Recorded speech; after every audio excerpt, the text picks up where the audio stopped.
Estamos con Magín Díaz. Aprovecho para preguntarle a Magín, a propósito del Día Internacional de la Mujer, ¿por qué la economía es de las pocas carreras en el mundo donde la proporción de hombres es mucho mayor que la de mujer? Es mínima la participación de la mujer en la economía, y no así en muchas otras disciplinas. Bueno, ahora mismo tal vez eso está cambiando porque la secretaria del Tesoro americano, Janet Yellen, es mujer obviamente, la presidenta del Banco Central Europeo, Christine Lagarde, y la directora gerente del Fondo Monetario es una mujer. Cristina, son 3 mujeres a cargo de los 3 de los cargos más importantes del mundo. Excelente pregunta. Ahora, esa no es la tendencia en las escuelas de economía. Por ejemplo, cuando yo era profesor, más de la mitad de los estudiantes eran mujeres, y mucho mejor estudiantes de economía las mujeres que los hombres.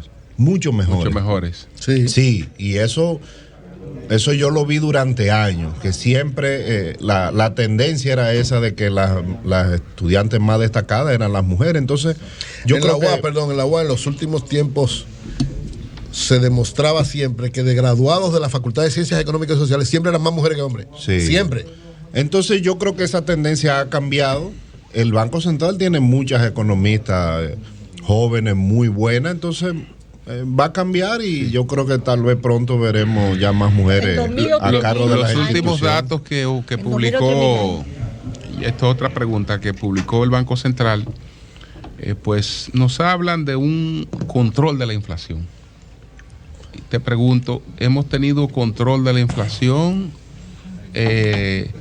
¿Esto está combinado con un descrecimiento de la economía, sí o no? Bueno, yo creo que la tendencia en la inflación es clara de que está bajando. La inflación, obviamente hay que ser muy cuidadoso en ver un solo dato mensual. Por ejemplo, en diciembre, enero aumentó un poco y la gente dijo, bueno, se fue de control. No. Y el Banco Central, de hecho, no tomó ninguna medida con la tasa de interés. Pero si tú ves la tendencia de los últimos 8 o 9 meses, claramente viene bajando. La inflación en febrero fue la más baja en casi 3 años, de 0.11. La inflación interanual, que creo que fue 6.4% en febrero, la más baja desde enero del 2021. Y si tú ves la tendencia, como dije, en los últimos 8 o 9 meses, claramente viene bajando. Obviamente va a haber problemas en el camino, como lo hubo en diciembre y enero, que subieron los precios de los alimentos. O sea, hay factores que no se controlan, pero si no hay, digamos, un choque de precios externo del petróleo, de la energía o de los alimentos, yo creo que en 3 o 4 meses estaremos dentro del rango de la meta del Banco Central de inflación. Eso está claro. Obviamente sujeto a toda la incertidumbre que hay en el mundo, si no pasa nada extraordinario. O sea, la inflación viene cayendo. Ahora, mucha gente ha reaccionado al dato de crecimiento, que fue 0.4%. 0.4% en enero. Ese fue el dato. Como yo soy macroeconomista, eso es cero, ¿verdad? 0.4 sí es cero. Claro, eso es cero. Eso es cero. Eso es cero. Ahora, en términos llanos, la economía dominicana creció en enero creció nada. Nada, no creció. Ya. Ahora, no hay que adelantarse, es un solo dato.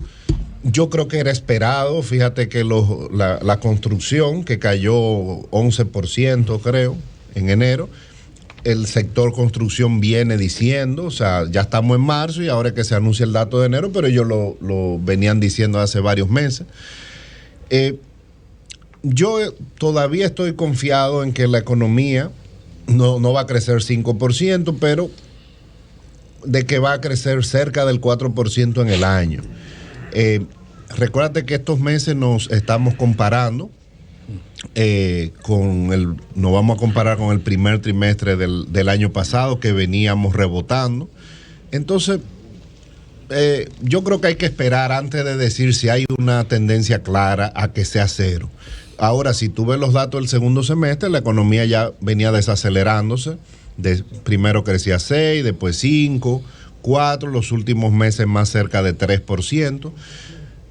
Ahora, en esta coyuntura internacional, si crecemos entre 3 y 4, bueno, va a ser un buen desempeño.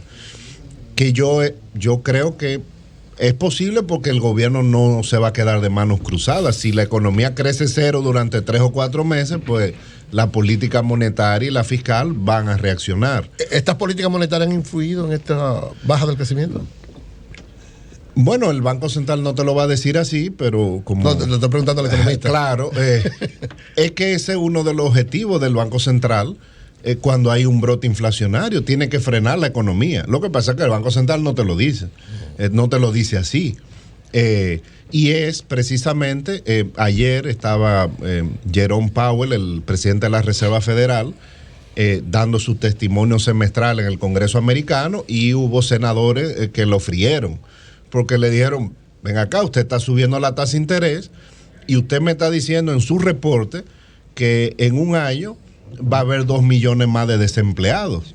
No lo dice así el banco, dice el desempleo podría aumentar de 3.4 a 4.5 a 5. Bueno, esos son 2 millones. 2 millones. Entonces, bueno, él obviamente, que respondía, él dijo, bueno, peor es que dejemos que la inflación se nos vaya de la mano, hay que tomar medidas, pero en el fondo, cuando tú tienes un choque de inflación tan grande y persistente, porque tenemos casi 3 años con inflación por encima de la meta, el Banco Central tiene que tomar medidas para desacelerar la economía. Ahora, ¿qué dice el Banco Central sobre el sector construcción específico? Dice 3 razones. La tasa de interés es extraño, porque durante los 10 años previos al COVID, las tasas de interés fueron más altas que ahora y el sector construcción creció más de 10%. No lo impactaba la tasa de interés. Ahora, yo creo que el segundo factor que dice el banco, sí, yo creo que ha impactado más, que es la inflación, o sea, los costos de los materiales y los insumos del sector construcción han tenido una inflación mucho más alta que el promedio de la economía. Eso puede haber influido mucho.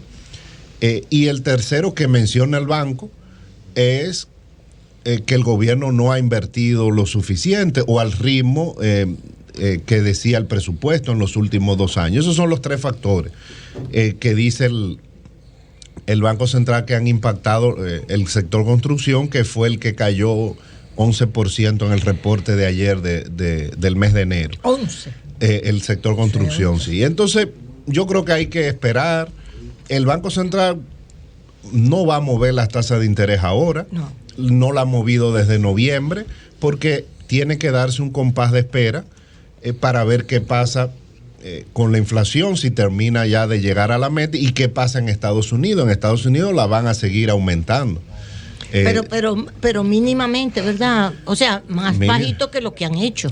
No, de hecho, hay este mes va a llegar a 5%, que va a ser la primera vez desde el año 2007 que la tasa de referencia del Banco Central Americano va a llegar a 5%, pero después de las declaraciones de ayer del presidente de la Reserva Federal, la probabilidad de que el aumento sea mayor en marzo pasó de 30% a 70%. Wow. Entonces, parece que ahora el aumento que está esperando el mercado va a ser 50 puntos base, o sea, 0.5%. Ahora, si es 0.25, 0.50, el tema es que ahora va a llevar la tasa en este mes a 5% y se espera que llegue a 5.5 en los próximos meses. Que no es que 5 sea un número alto, es que durante 15 años estuvo en 0. Sí. Y eso va a afectar el mundo entero. O sea, cómo van a funcionar ahora los bancos, el sistema financiero, que viene de 15 años funcionando a tasa 0 en los países desarrollados, a funcionar con tasa de 5,5. Por ejemplo, si alguien va a tomar un préstamo en dólares acá, bueno, ¿qué hace un banco local? Va a un banco corresponsal. El banco corresponsal, ¿cuánto le va a prestar? Bueno, a 5,5, más el riesgo país, que es como 3 o 4. Bueno, entonces los préstamos en dólares, que hace unos años tal vez estaban en 4 o 5, ahora van a estar cerca de 10 para el caso dominicano. Entonces, esas cosas se van a ir sintiendo en la economía mundial en los próximos meses. Magín, sobre el tema de los combustibles y la presión que tiene el gobierno en ese sentido, ¿qué debe hacer? Me refiero a la baja de los combustibles, del precio de los combustibles. No dicen por ahí que lo que sube no baja. Bueno, que todo lo que sube tiene que bajar, excepto los precios. Mira, el tema es que un subsidio. El petróleo se ha estabilizado y es buena noticia. Sí. Entre 75 y 85 dólares más o menos. Bueno, eso es mejor que cuando llegó a 120 o 110, que estuvo varios meses. Y a estos precios todavía hay algo de subsidio del gobierno, porque el tema es que 70 o 75 dólares es el doble de lo que estaba hace 2 años cuando llegó el gobierno. Entonces, por eso es que la gente quiere que baje a los precios de los combustibles cuando el petróleo estaba en 40, pero a estos precios hay algunos de los combustibles que todavía meritan subsidio. A mí me acusan de fiscalista. No, tú eres fiscalista. Sí, bueno, porque lo peor que puede haber en un país es una crisis macroeconómica. Entonces, y eso es lo que ha demostrado el gobierno, o sea, no ha caído en el populismo de bajar los impuestos, de bajar todo. Si lo baja mucho, bueno, pues puede perder ingresos. Entonces yo creo que no hay condiciones para una gran reducción en los precios de los combustibles. Nada. Y eso es lo que está viendo el gobierno, tratando de poner la estabilidad macroeconómica por encima de todo. Magín. Ahora, cuando falten 2 o 3 meses para las sesiones, seguro lo va. Lo va. Una medida populista. Pero una medida populista y oportunista. Magín. Oye, eso, Virgilio. En tu explicación sobre lo que sucede en los Estados Unidos, en la economía norteamericana, por supuesto que nos regimos todos, el mundo. Hay una ambigüedad en que si las medidas han dado resultados contra la inflación, si no han dado resultados, hay un alto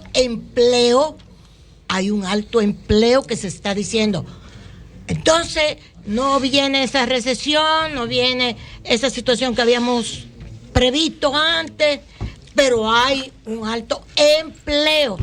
O sea que son situaciones como que nunca se habían presentado. Ok, pero Julio me va a dar tiempo para yo explayarme. Adelante. ¿Me puedo explayar? Expláyese. Vamos a ver. Pero es así. Sí. Pero mira qué es lo que pasa. Sí. Mira lo que dice, lo traje aquí Paul Krugman. Sí, Premio Nobel, un tipo inteligente. Nuestro amigo Krugman. Su amigo. Sí. Hay una situación genuinamente confusa. La verdad es que no tenemos un panorama claro de lo que está pasando con la inflación ahora mismo. ¿Qué dice Larry Summers? Que para mí es mejor todavía. Sí. Esta es una de las economías más difíciles de interpretar desde que tengo memoria. Sí. Entonces, no se sabe lo que está pasando. ¿Tú ves? Incertidumbre. Sí. Ahora, las medidas han tenido impacto, sí, pero lentamente, porque la inflación ha bajado. Ahora, ¿qué pasa? Ha bajado el petróleo, han bajado los alimentos, han bajado los fletes, y la gente pensó que en Estados Unidos la inflación se iba a desplomar, pero no ha sido así. Okay. Ha bajado la expansión fiscal, la cantidad de dinero se está contrayendo, las tasas de interés han aumentado, pero aún así la inflación no termina de bajar. Ha bajado de 9 a 6, y va a bajar a 4. Ahora, ¿qué pasa? Que ahora lo que se está dando en Estados Unidos es que la inflación está viniendo las presiones por el mercado laboral. Sí. Entonces, ¿qué es lo que pasa? Los salarios están creciendo a una tasa de 6%. Y esa tasa de crecimiento de salarios, o hay distintas mediciones de entre 5 y 6%, es compatible con una inflación de entre 4 y 5, pero no de 2. No de 2. Entonces, hay un problema en el mercado laboral que hay el doble de vacantes que desempleados. Entonces, eso le da poder a las personas para negociar su salario. Sí. Entonces, ahora mismo hay un problema en el mercado laboral de 5 millones de personas en Estados Unidos. Entonces, el mercado laboral está muy tight, como dicen ellos. Entonces, mientras los salarios sigan creciendo así, la inflación es muy difícil que baje a 2%, a menos que la Reserva Federal induzca una recesión profunda. induzca a una recesión a través de un aumento alto de las tasas de acuerdo de a la interés. economía clásica. Bueno, pues muchas gracias, Magín. Muchas gracias Muy bien, por esta cátedra. Muy bien, Magín Krugman. Bien. No quería más tiempo, No, ya, diste una clase Gracias, hoy. Magín, gracias. Vamos a hacer un programa.